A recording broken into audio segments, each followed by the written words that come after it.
Eh bien, pour Africa Livre d'aujourd'hui, nous avons rendez-vous avec le lauréat du prix du jeune manuscrit décerné par la francophonie en 2017 pour son œuvre, un essai intitulé Voyage jusqu'au bout du Nigeria. Alors, un essai qui, bien sûr, a été publié le 27 mai 2017. Notre auteur est également le promoteur du concours littéraire panafricain qui est aujourd'hui à sa deuxième édition avec le thème Jeunesse africaine et la problématique de l'immigration clandestine. Mais pour ces 26 minutes, nous ferons donc le voyage au cœur de son œuvre intitulée Destin ambigu, une œuvre romanesque de 155 pages. Voilà, merci donc d'accueillir chez vous Ali Diaby.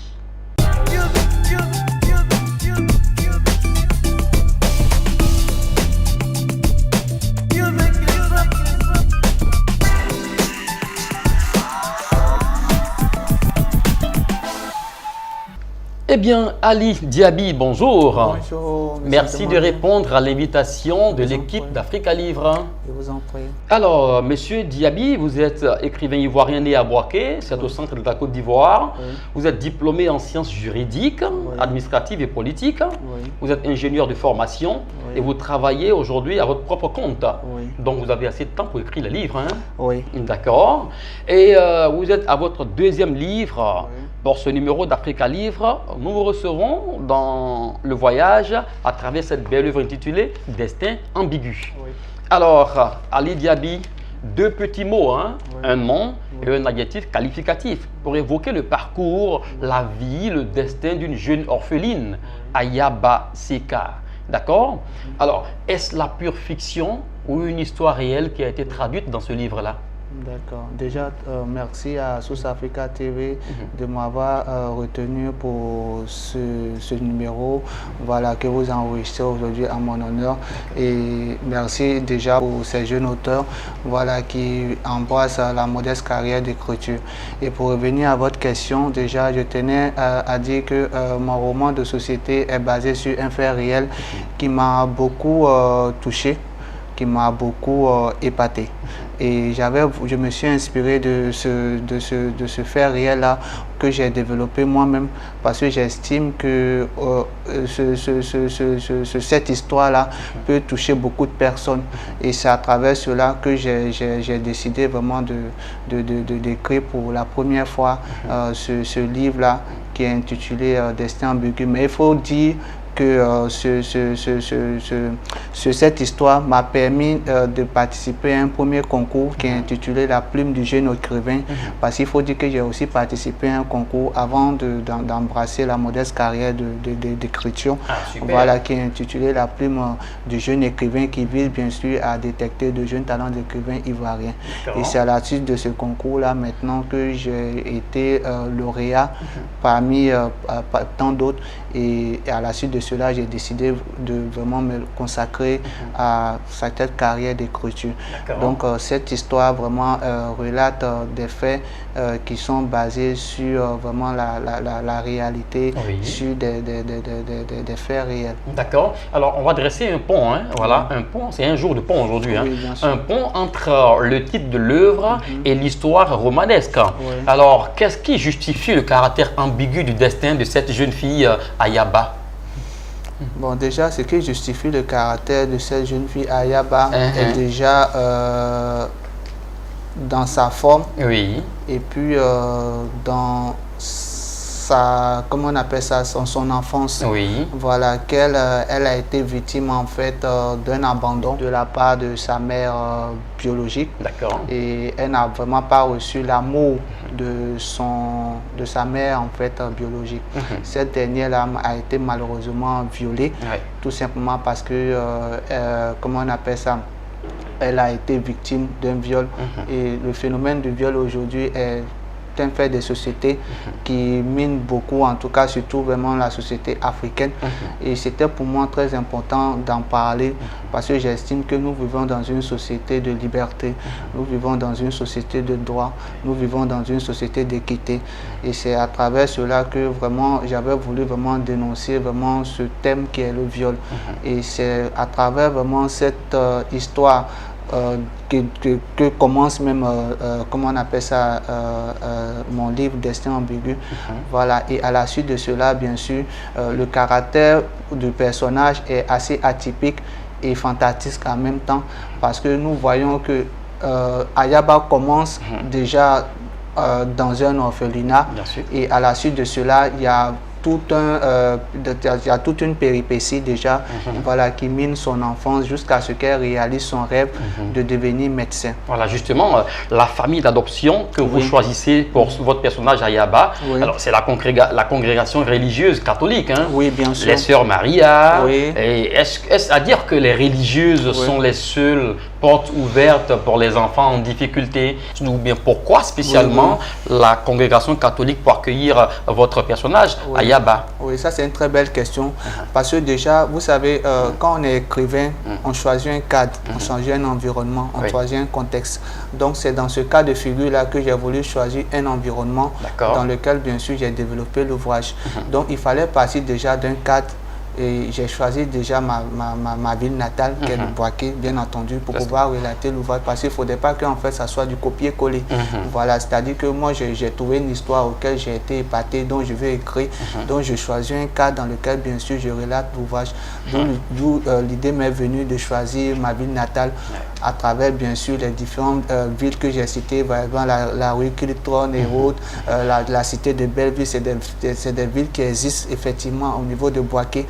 Donc je voulais vraiment partir de ce cadre-là pour pouvoir bien sûr mettre en exergue le personnage principal qui est Ayaba, pour lui donner beaucoup plus vraiment d'espace, pour lui donner beaucoup vraiment tout son caractère, comme vous l'avez dit tout à l'heure. Voilà, de sorte à ce que bien sûr elle puisse vraiment en tout cas être mise en exergue. Donc l'ancrage du réel à travers l'usage des espaces du réel. Exactement. D'accord. Alors on a souvent entendu dire que les oiseaux de même plumage volent ensemble. Et dans le livre, il y a un contraste que vous créez ici en mettant en relation deux situations sociales différentes. L'aisance sociale représentée par Alika, la camarade très proche donc de Ayaba, et la souffrance représentée par Ayaba elle-même. Alors, quelles leçons se cachent derrière un tel rapprochement? On aurait voulu voir la jeune Ayaba en difficulté uniquement avec les enfants de la congrégation où il y a d'autres enfants abandonnés ou des familles en difficulté, mais plutôt son ami de tout le temps, voilà, sa copine fidèle, c'est Alika. Voilà, une famille à la situation sociale aisée. Voilà. Ce rapprochement nous signifie quoi exactement? Bon, il faut dire que Alika, qui vient d'une famille aisée, et Ayaba, qui vient d'une famille pas pauvre, mais une famille modeste, voilà, mais du fait qu'elle soit élevée dans un orphelinat, lui donne le même droit que tous les autres enfants. Pour moi, en fait, le fait que, par exemple, Alika soit dans la même école que Ayaba ne pose pas un frein en fait à ce que je peux appeler l'amitié. Voilà, on peut être, comment on appelle ça, on peut tisser des liens de parenté ou bien des liens de camaraderie avec des personnes de couleurs différentes, de religieuses, etc. et j'en passe. Et c'est dans ce cadre-là que Ayaba et Alika se sont rencontrés dans une école. Et à la suite de cela, bien sûr, est né ce que je peux appeler l'amitié. Et c'est cette amitié-là qui s'est développée. Et comme vous l'avez vu dans l'œuvre, cette amitié, au fur et à mesure, s'est bonifiée. Donc, on est parti d'une simple amitié à l'étape de sœur, en fait. C'est cela. Voilà. Donc, c'est plutôt, en tout cas, vraiment, c'est cela, en fait, que je veux montrer, en fait, dans le livre, qu'on peut partir d'une simple amitié et puis créer ce que je peux appeler vraiment une parenté. Oui, voilà. La force de l'amitié et l'égalité des droits entre les hommes, quelle que soit leur situation sociale. Merci. D'accord. Et dans l'œuvre, votre personnage, la jeune héroïne Ayaba, elle se bat, mais elle se bat moins. Elle souffre très peu d'ailleurs pour l'orpheline qu'elle est, et elle bénéficie de beaucoup plus de soutien venant de l'entourage. Alors, ce type d'orphelin chez qui tout va bien et qui n'est pas initié à la lutte, alors est-ce qu'il peut être un exemple, un modèle de résistance et de combat pour les autres jeunes filles qui vivent la même situation? c'est déjà une très belle question, mais il faut dire que je vais répondre oui et non. Oui, parce que tout simplement, Ayaba a eu la chance, d'accord, de pouvoir vraiment vivre dans un cadre assez atypique, voilà, puisqu'elle vivait avec ses frères et sœurs qu'elle considère également comme ses propres frères. Mais à côté de cela, également aussi le fait que, comment on appelle ça, Ayaba ait eu comment on appelle ça, cet amour-là envers vraiment ses frères et sœurs lui ont permis de pouvoir, bien sûr, comment on appelle ça, de pouvoir en tout cas aller de l'avant. Parce que aujourd'hui, quand on est dans une société et que on n'a pas l'amour de ses parents biologiques, comme je l'ai dit tout à l'heure, ce n'est pas une fatalité. Donc c'est pour cela que moi j'estime que mon livre Destin ambigu, à travers cette histoire atypique de Ayaba, veut montrer un peu, en tout cas vraiment le volet du fait qu'aujourd'hui c'est pas une fatalité en fait d'être orphelin de père ou bien de mère. On peut avoir l'amour bien sûr des personnes extérieures qui nous aiment en étant comme nous-mêmes, en étant en tout cas vraiment des personnes naturelles qui veulent se battre pour réussir, qui veulent aller de l'avant, qui savent ce qu'ils veulent, qui veulent atteindre un objectif bien prédéfini. Donc c'est dans ce sens-là que moi j'estime que Ayaba est pour moi en tout cas vraiment une fille qui n'a pas seulement reçu que des compliments. Elle a su se battre. Et je vous l'ai dit tout à l'heure dans une partie de mon livre où elle s'est fait moquer. Elle a été victime de moqueries, de railleries de la part de ses camarades, où on lui a posé la question de savoir, mais cite-moi les membres de ta famille. Et elle a dit que non, que les membres de ma famille, c'est Jésus-Christ, mon père. Voilà. Du coup, la question vraiment a tellement choqué la maîtresse. Donc, elle est sortie de la classe et ses camarades ont commencé à se moquer d'elle. Et quand elle est sortie de la classe, elle est directement allée à la maison pour aller, bien sûr, se faire consoler par sa mère adoptive qui était Maria. Maria, quand elle a vu dans cet état, automatiquement, elle s'est posé la question, mais pourquoi Ayaba venait à cette heure-là à la maison? Pourtant, elle devait être en principe à l'école.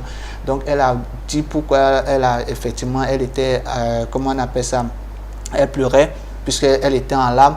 Et sa mère adoptive, Maria, la réconfortait toujours pour lui dire que non, tu as donné la meilleure réponse, donc tu n'as pas à t'en vouloir pour rien. Et puis bon, voilà. Et à côté de cela également aussi, il y a une autre étape qu'elle a vécue, celui bien sûr de pouvoir étudier. Parce qu'aujourd'hui, pour être, comment on appelle ça, quelqu'un qui veut en tout cas vraiment... qui veut aller loin, qui veut être toujours premier de sa classe, on doit bosser dur, on doit, comment on appelle ça, connaître ses leçons, tout ça. Donc, pendant les périodes d'examen, Ayaba bossait comme une forcenée et il y avait, comme il a dit tout à l'heure, cette amitié entre Ayaba et Alika, à telle enseigne que Ayaba partait même chez Alika même pour aller bosser sous autorisation de sa mère adoptive qui lui donnait son OK. Donc Ayaba n'a pas seulement été soutenue par les hommes, elle s'est aussi battue, elle a souffert. Exactement. Elle a été victime de railleries, de moqueries de la part de ses camarades de classe, de la part de sa maîtresse, tout ça. Mais cela ne lui a pas permis de pouvoir bien sûr accepter l'idée qu'elle soit orpheline. Parce que dès l'instant où elle a accepté cette idée-là, du coup, il y a sa camarade de tous les jours qui lui a toujours remonté le moral. Exactement. Et sa mère biologique qui ne tendait pas, qui lui donnait toujours des meilleurs conseils, les mots justes pour pouvoir vraiment la réconforter. C'est cela. Et dans cette belle histoire-là, qui évolue jusqu'à plus de 155 pages, il y a une étape importante et même émouvante que vous créez à la page 124. Je vous lis donc Ali Diaby. Voici donc l'histoire. Eh bien, je ne t'ai pas raconté toute l'histoire ce jour-là. Un dialogue donc entre Ayaba et une dame qui est donc au service d'entretien de l'université. Puisque Ayaba, dans son parcours, a été reçue à son examen et elle est maintenant étudiante. Un échange donc entre elle et puis cette dame qui est au service d'entretien à l'université. Eh bien, je ne t'ai pas raconté toute l'histoire ce jour-là. Il y a un aspect que je ne t'ai pas dit. n'est-ce pas? J'étais obligé d'abandonner cet enfant devant cette organisation internationale qui était auparavant Orphelinat Sacré-Cœur de Gonfreville. Et mieux encore, ce bébé dont je t'avais parlé avait une tache derrière son dos, d'accord, lorsqu'elle est venue au monde. Et je viens de m'en rendre compte que je viens de la retrouver, d'accord. Eh bien, Ayaba, cette fille que j'ai abandonnée durant toutes ces années, c'est bel et bien toi. Alors, Ali Diaby, est-ce à dire que Ayaba retrouve maintenant sa mère biologique? Et si oui, pourquoi si tard? Au moment où le succès lui pointe à l'horizon, où elle a eu son baccalauréat, elle a fini pratiquement, elle a un doctorat en médecine, tout ça, je crois. C'est ce qui s'est passé. Et c'est maintenant que vous lui faites connaître donc sa mère biologique. Alors, est-ce que ce n'est pas le médecin après la mort? À quoi cette rencontre va-t-elle servir? D'accord, c'est vraiment une très belle question. Je pense que ici, je voulais garder le suspense. Garder le suspense depuis le début de l'ouvrage, tout simplement parce que, comme vous l'avez dit tantôt, je voulais vraiment montrer à quel point Ayaba a beaucoup souffert dans son enfance. Et ici, le fait que, comment on appelle ça, le hasard, ou bien si je peux y appeler, je vais plus loin même le destin. Parce que je pense qu'ici, il y a plus de destin même que de hasard dans cette histoire-là. Voilà, qui montre un peu qu'effectivement, Ayaba, non seulement qui réalise son rêve de devenir médecin, mais Dieu lui fait la grâce de retrouver sa mère après tant d'années. Parce que elle a voulu depuis son enfance retrouver sa mère, mais quelles étaient les circonstances pour lesquelles jusque-là elle n'avait plus de contact? Elle avait vraiment tout simplement parce que sa mère l'a abandonnée, elle ne savait pas qui était sa mère.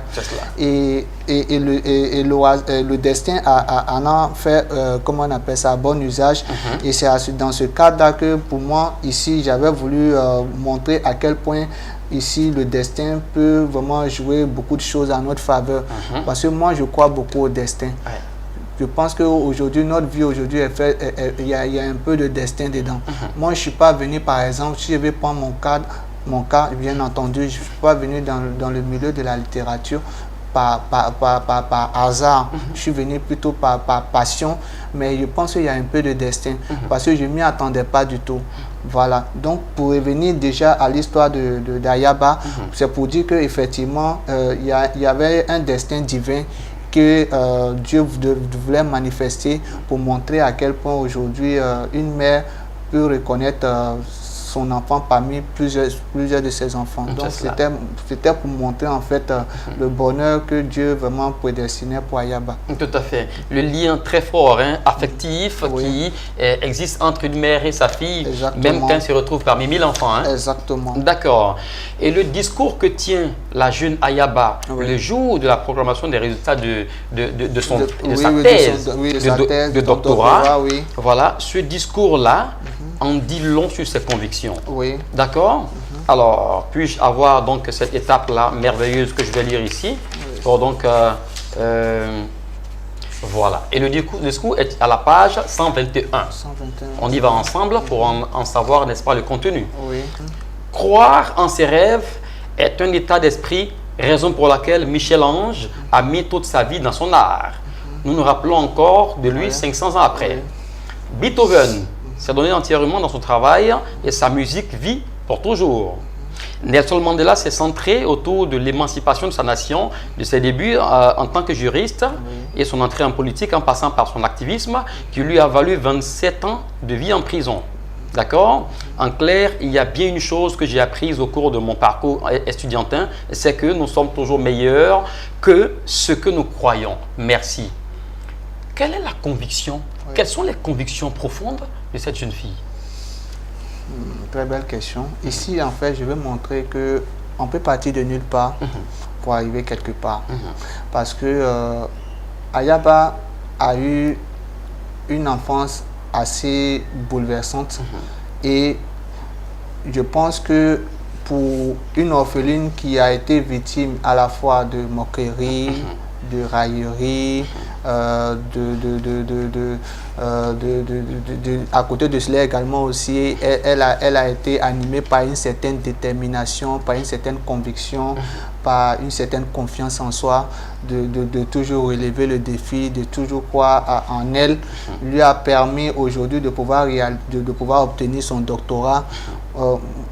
Démontre aisément que Ayaba a su vraiment, en tout cas, vraiment a cru à ses rêves. C'est cela. Celui de devenir médecin. Et quand je cite vraiment ces acteurs-là, c'est pour vraiment, non seulement, c'est pour montrer en fait l'ambivalence en fait entre ce que Ayaba, l'espoir que Ayaba a réalisé, celui de devenir, d'obtenir son doctorat, et comment on appelle ça, ces acteurs tels que Nelson Mandela, Graham Bell et autres, qui ont eux en tout cas vraiment joué leur partition, voilà, dans le secteur de la société. C'est cela. Alors, une jeune fille qui ouvre les yeux, elle garde foi, espoir, elle se bat jusqu'au baccalauréat et même jusqu'à avoir son doctorat en médecine. Exactement. Tout cela, ça, ce sont des aspects importants de l'œuvre. Les formes de violence faites aux femmes, la vie estudiantine, la condition sociale de l'orphelin, les secrets pour réaliser ses rêves malgré les vents contraires de la vie. Bref, autant de thèmes développés par vous dans ce bel ouvrage-là de 155 pages. Mais quelle est la leçon majeure que vous voudrez inculquer aux lecteurs de façon générale? Merci bien, M. Diomandé, pour cette très belle question également. Je veux qu'on retienne deux choses essentielles. Il y a la portée sociale et puis il y a la portée personnelle. La portée sociale est que, évidemment, les différents thèmes qui ont été soulevés dans l'ouvrage, voilà, montrent aisément que c'est des thèmes qu'il faut vraiment, comment on appelle ça, interpeller la population. Parce que surtout le viol, qui est un phénomène qui est très prisé dans notre société, doit attirer l'attention de plus d'un.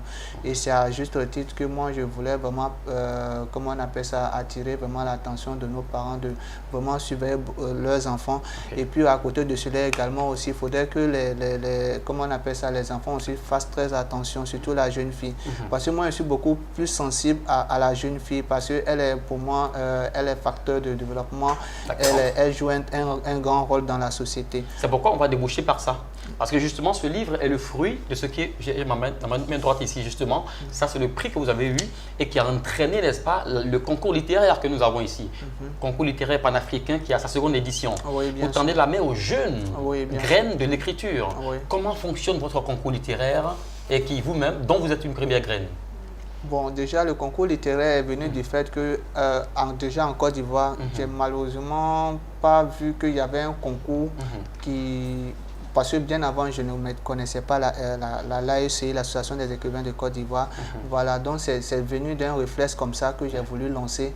Mais il fallait déjà créer une structure qui allait vraiment montrer en fait l'objectif en fait de notre comment on appelle ça, de notre mission. Et donc le concours, Afrique Concours Talent, qui est le nom de la structure, qui vise à promouvoir le livre et la lecture à travers la puissance des livres. Et à travers nos activités à la fois ludiques et éducatives, nous voulons former et informer sur l'environnement socio-culturel ivoirien et africain. Voilà, le thème qui avait été tiré au sort lors de la première édition était la préservation de l'environnement.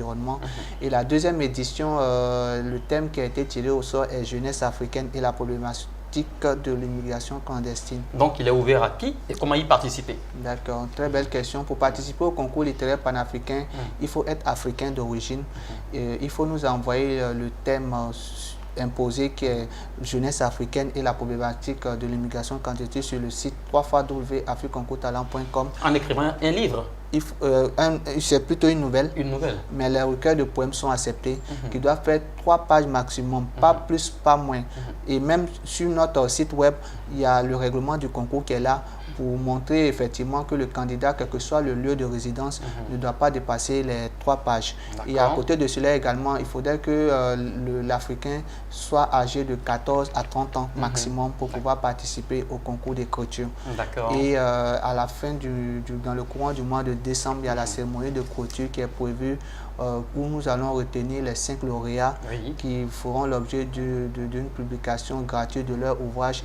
Et à côté de cela également, il y aura également des lots de la part de nos co-partenaires. D'accord. Alors, Ali Yabi, mot de fin, nous sommes donc à la clôture. Qu'est-ce qu'on retient en gros et du livre et de votre concours littéraire, n'est-ce pas, de la structure Afrique Concours Talent? D'accord. Déjà, je tenais à remercier Source Africa TV de m'avoir invité. D'accord. Voilà. Et à côté de cela, je tenais vraiment à informer toute la population que nous avons lancé un concours d'écriture qui a sa 2e édition, qui est intitulé le concours littéraire panafricain, qui vise à détecter de jeunes talents écrivains africains. Voilà, et le thème imposé est jeunesse africaine et la problématique de l'immigration clandestine, qui s'inscrivent sur le thème à travers notre site web www.africoncourtalent.com. Il y a un délai de clôture qui est le 16 octobre 2018 et qui s'inscrivent nombreux, et je tenais aussi à remercier toutes les personnes qui m'ont soutenu depuis le début. Et voilà. Et bien voilà, c'est l'essentiel. Hein? Oui. Et bien voilà, on va conclure en disant ceci: partir donc d'une vie d'adoption pour aboutir à la réalisation de son propre rêve. La petite orpheline, puisqu'abandonnée à la naissance, elle va croire en ses propres potentialités et affronter la vie avec espoir. Elle finira par réaliser son rêve grâce à sa détermination, à son courage et à sa foi inébranlable. Et des leçons que l'auteur nous invite à retenir et à appliquer dans notre propre vie si nous traversons les mêmes situations que la jeune Ayaba. Bonne lecture du destin, n'est-ce pas? Bonne lecture de Destin ambigu de Ali Diaby. Et n'oubliez pas que pour être une jeune graine de l'écriture, il faut participer à Afrique Talent Concours littéraire. Voilà, tout à fait. allez, merci d'avoir suivi ce numéro d'Africa Livre. Retrouvons-nous très vite pour un autre auteur et un autre livre. Au revoir.